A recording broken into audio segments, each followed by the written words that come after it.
Bonjour, bienvenue sur cette vidéo. Aujourd'hui, dans l'apprentissage de Blender, nous allons voir la leçon numéro 11 qui portera sur la gestion des calques. Dans cette vidéo, nous allons nous amuser avec les calques. Comme nous n'avons pas encore vu comment ajouter ou supprimer les objets, je vais me servir d'un personnage que j'ai créé il y a quelques temps afin que l'on puisse jouer avec. Celui-ci se nomme Obélix. On s'amusera avec le personnage d'Obélix où l'on montrera les différents calques. Donc là, vous pouvez voir sur la gauche le personnage complet. Et si on prend à côté et qu'on décrit par calque, on aura le sol, Obélix, son menhir et son petit casque.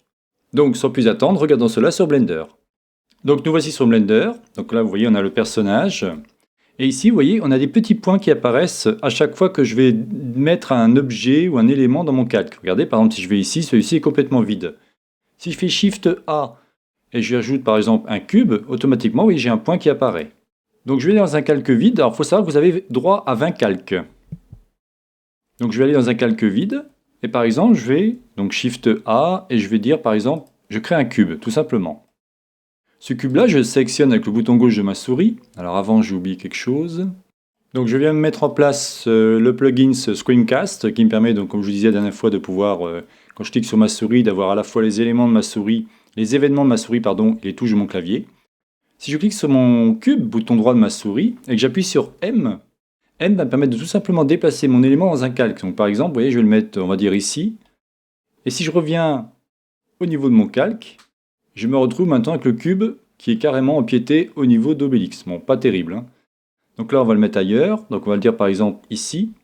Donc je clique dessus, j'appuie sur M et je le mets ici. Parfait. Rendons maintenant actifs tous nos calques par la touche Shift. Donc on appuie sur le premier, ce sera le menhir.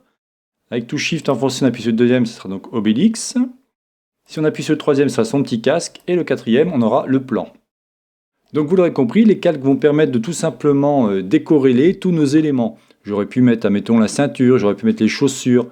Après, ce sera à vous de voir, mais comme vous pouvez voir, on n'a quand même que 20 calques, hein. Donc c'est quand même pas si énorme que ça. Donc à vous de bien juger ou jauger ce que vous voulez faire.